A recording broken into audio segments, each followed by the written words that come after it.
Apa hukumnya suami menyembunyikan uang dari istri?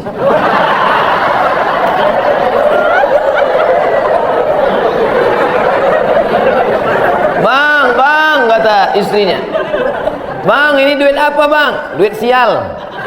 Oh, duit sial, udah kusembunyikan, kau dapat juga.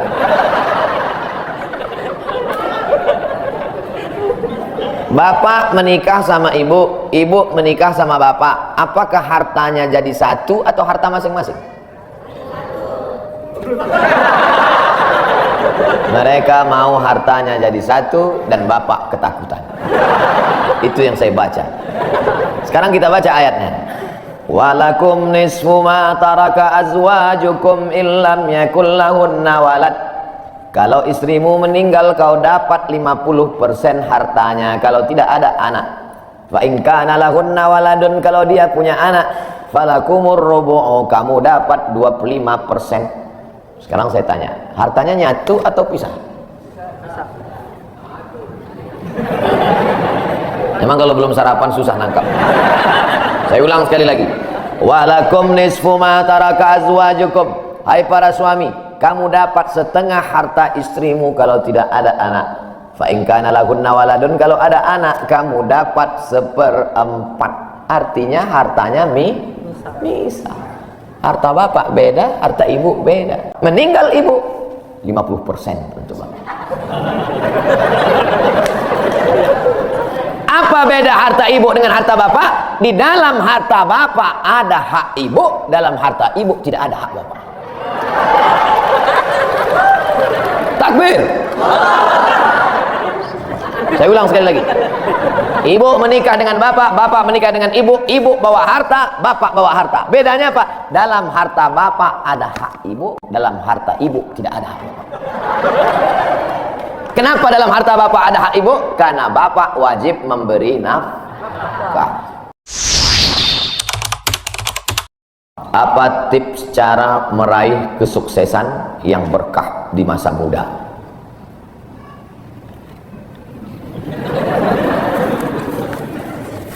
Saya tidak pernah bercita-cita menjadi apapun.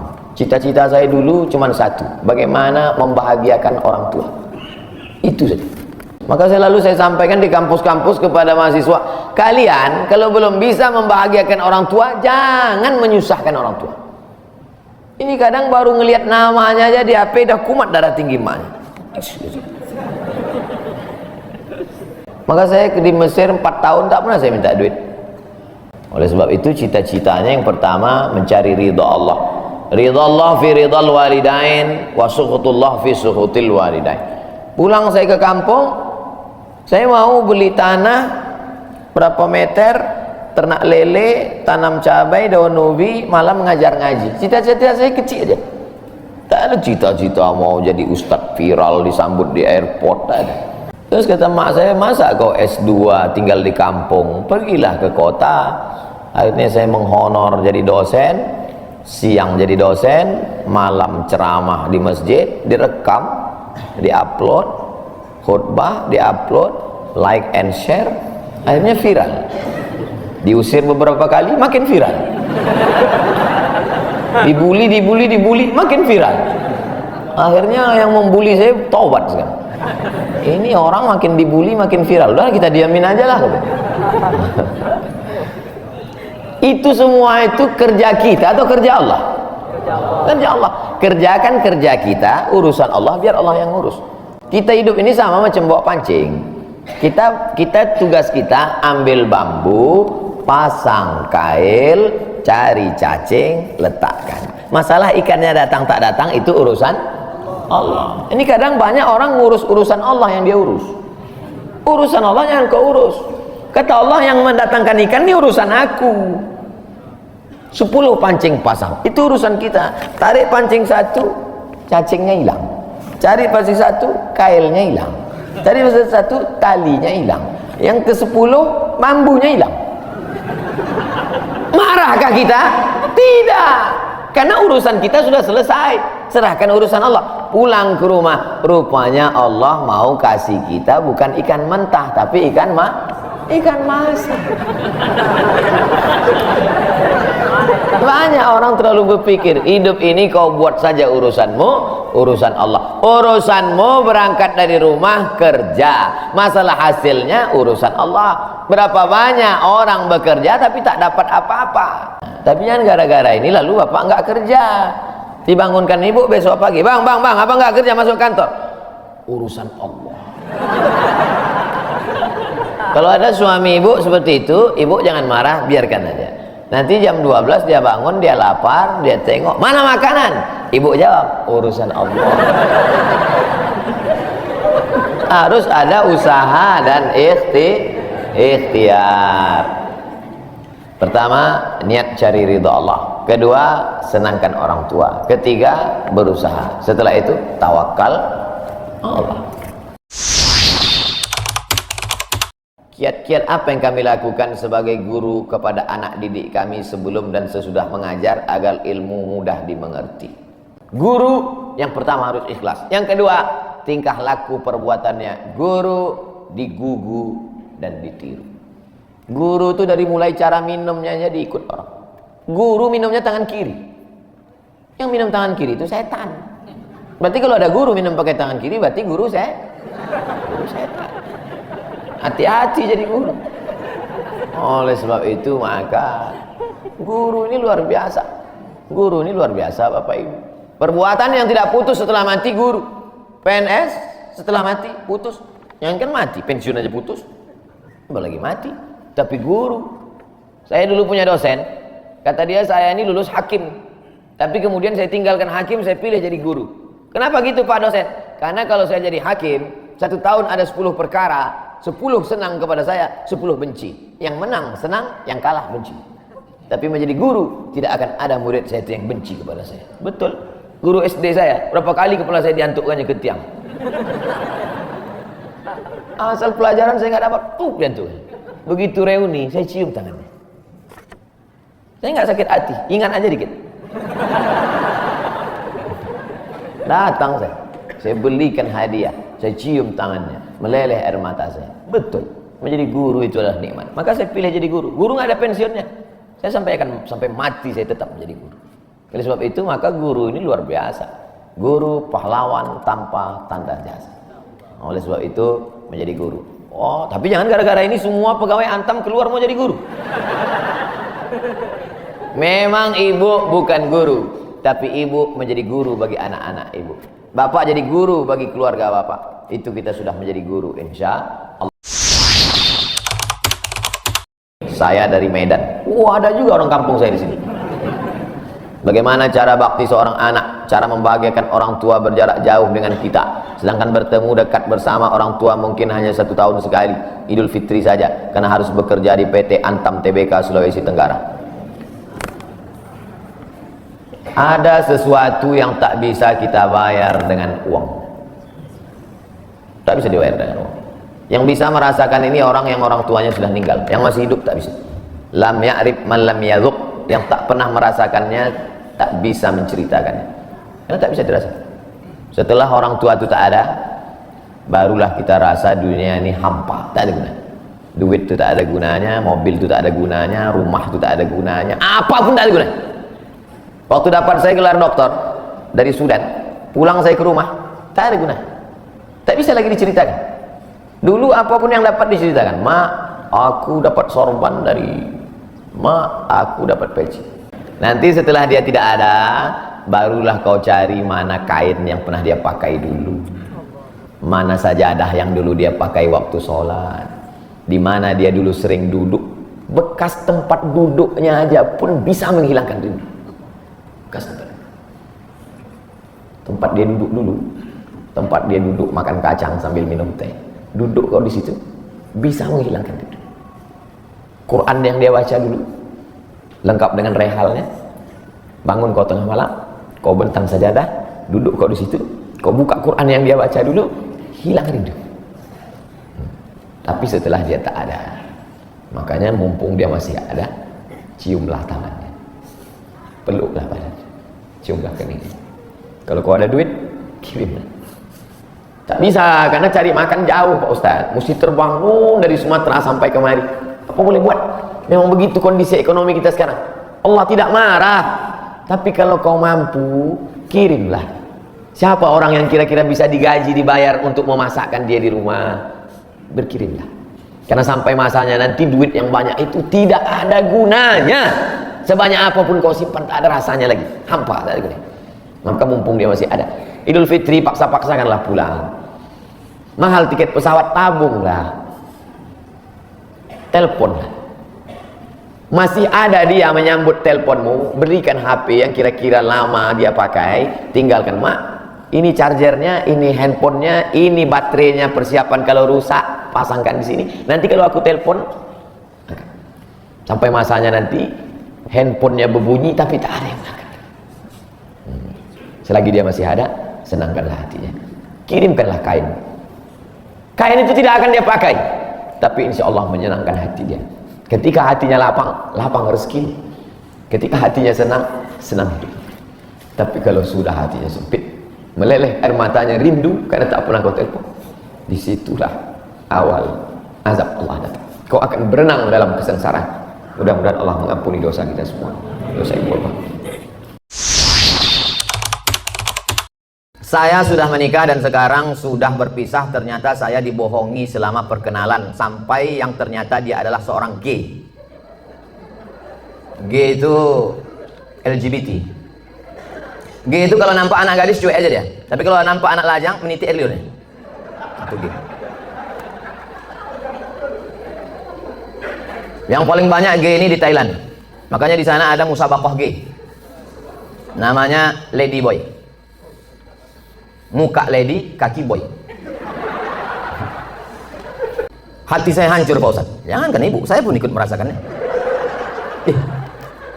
Mohon Ustaz beri doa membuat hati saya tenang dan ikhlas atas diri saya.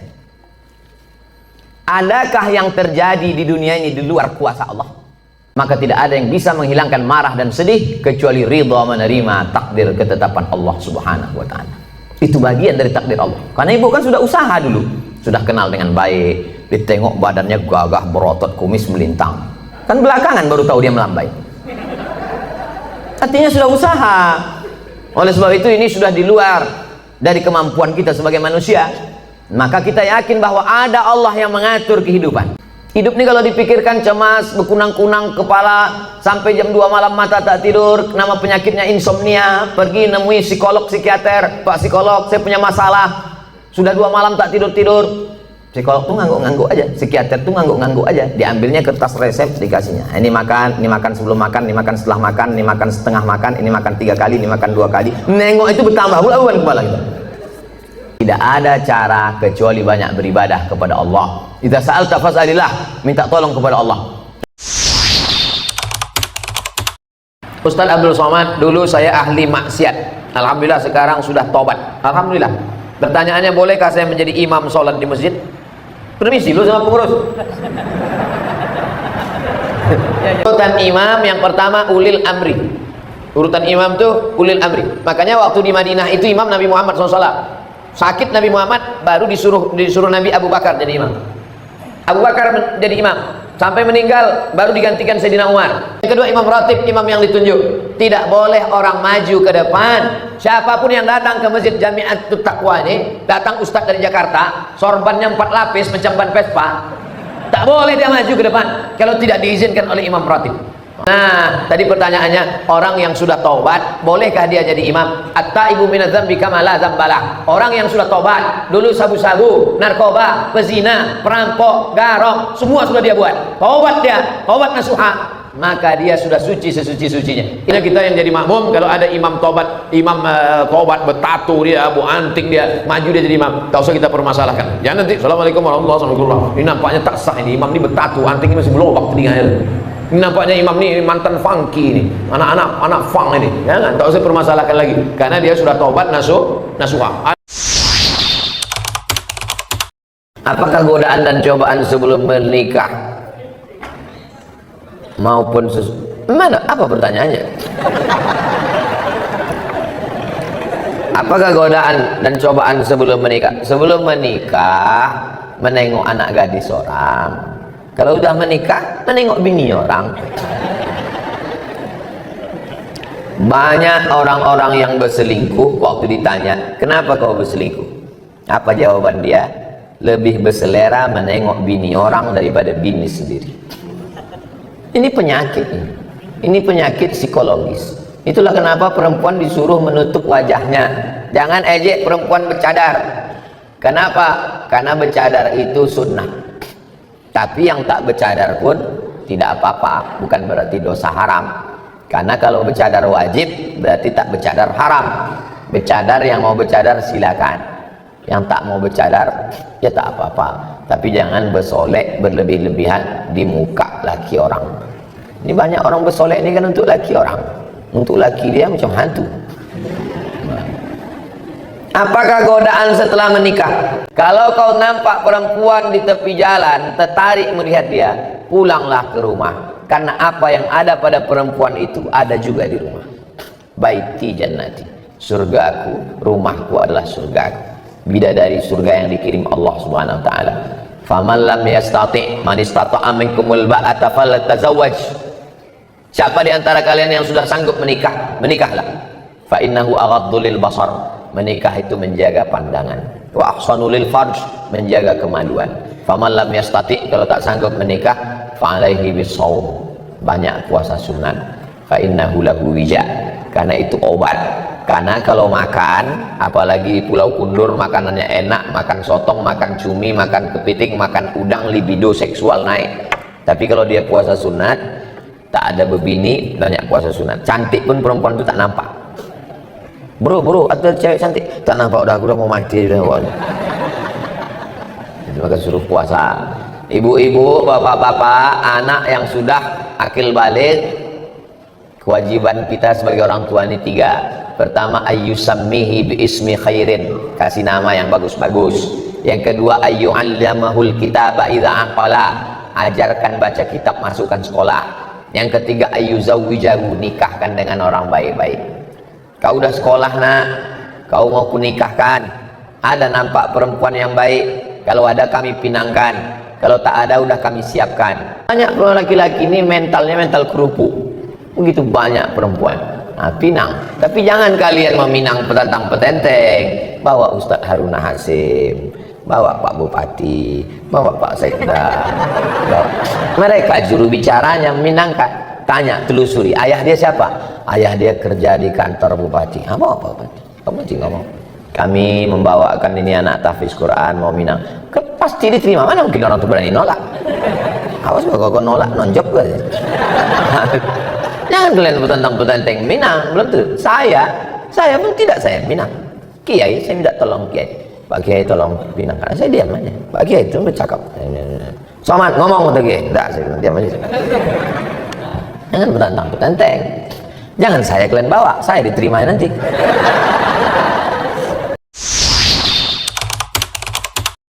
Pak Ustadz, saya mau tanya, apa hukumnya seorang istri yang ditinggal pergi suaminya selama 4 tahun? Berarti suaminya Bang Toib. Selama itu tak ada nafkah lahir batin dan suaminya. Apakah sudah jatuh talak kepada istrinya Pak Ustadz? Ditinggalkan suaminya 1000 tahun, tidak jatuh talak. Talak baru jatuh kalau diucapkan laki-laki atau diserahkannya ke hakim. Hakim yang menjatuhkan. Makanya ada namanya sirat ta'liq. Di Medan kalau habis akad ada sirat ta'liq. Ada. Banyak pula yang tak ingat. Banyak laki-laki tak ingat. Karena habis akad itu dia tak disuruh Pak Kua baca sirat ta'liq, pikirannya tak kemana-mana. Asik selfie aja. Masih ingat lagi bunyi sirat ta'liq. Kalau saya tinggalkan selama 6 bulan berturut-turut, tidak memberikan nafkah zahir dan batin, mengadu dia ke pengadilan agama, maka hakim menjatuhkan talak 1. Oleh sebab itu kalau dia tak mengadu, sampai mati tak jatuh. Perempuan mesti mengadu dia ke pengadilan agama. Apakah boleh dia menikah lagi dengan laki-laki lain? Lakinya tak balik 4 tahun, lalu diam-diam nikah dia sama laki-laki lain, berarti dia sudah poliandri. Banyak bini, poligami. Banyak laki, poliandri. Banyak tempat berobat, poliklinik. Banyak suara, poliponik. Dulu handphone poliponik. Masih ingat lagi? Besar-besar handphone, bisa melempar anjing. Nah, oleh sebab itu makanya kalau dia mau selesai, dia pergi ke pengadilan agama. Pengadilan agama menjatuhkan, habis iddah 3 bulan, barulah dia bisa nikah lagi dengan suami yang baru. Apabila zina mukson, pelakunya harus dibunuh. Zina mukson maksudnya sudah punya istri, sudah punya suami, maka ditanam setengah badannya, dilempar batu sampai modal, sampai mati. Apabila zina biasa harus dirajam 100 kali, itu kalau belum menikah. Belum menikah maka dicambuk 100 kali. Kalau sampai 80 mati, Pak Ustaz, stop, jangan sempurnakan sampai 100. Tapi mengapa tak pernah jerak? Mana saya tahu? Karena tidak dilaksanakan. Kalau dilaksanakan pasti jerak. Emang Ustaz pernah melihat hukuman cambuk? Pernah. Hukum pancung? Pernah. Narkoba di Saudi Arabia pancung. Kalau tertangkap bawa narkoba di airport, pancung.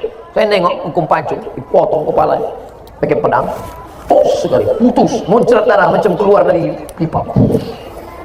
Satu lagi pancung. Saya tengok satu hari itu saya 2 kali nengok pancung.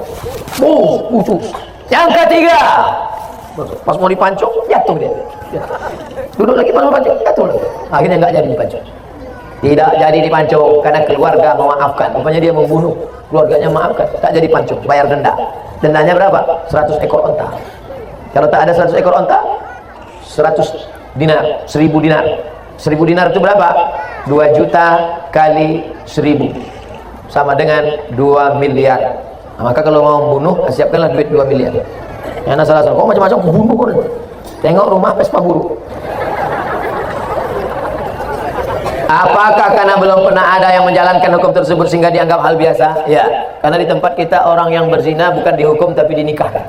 Makanya orang, alah nggak apa-apa, paling-paling dikawinkan nanti. Paling-paling disuruh bayar 3 sak semen.